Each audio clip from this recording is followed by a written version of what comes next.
A very important tool that you need to be aware of with Google is Google Search Central.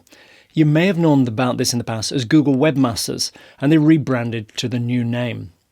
Within Google Search Central, one tool is the Search Console, and that allows you to actually have a look at all your core web vitals and a lot of other data. We'll have a look at it in a second.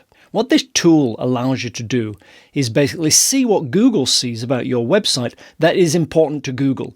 So if it's on the Search Console, it's important. That's why it's displaying it. Of course, it's for your information, but it's specifically data that they've collected to assess your website. And they're giving it you as a gift, as a tool, so that you can improve and get better. So anything that is inside the Search Central, inside the Search Console, you should pay attention to it, especially in the core web vital area.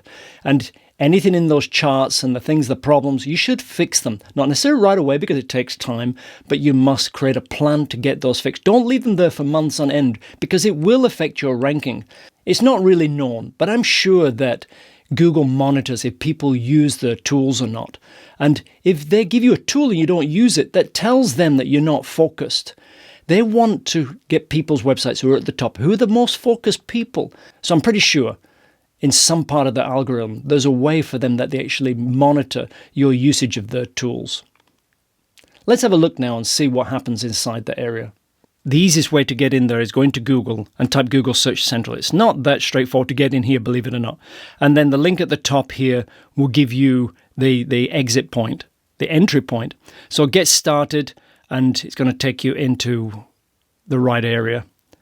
Here we go, and eventually there it is, Search Console. You have to set this up and add the details. This is not part of this module, but we'll have a look about what it looks like when it's actually set up. So inside Google Search Console, it'll look very similar to this, of course. On the left down here is your menu. Let's just go down to the Core Web Vitals information, and there's the Google Page Experience information. Let's have a look at the Core Web Vitals. And as you can see here, there's the mobile view, a lot of information about opening the report, a lot of data. If we actually have a look at that, you can see poor URLs, needs improvement, and so on. There's a lot of information. You can open up the report. So that's why it's critical to keep your eye on what's going on inside this area. So if you don't have a Search Console account, then basically go and register one with Google.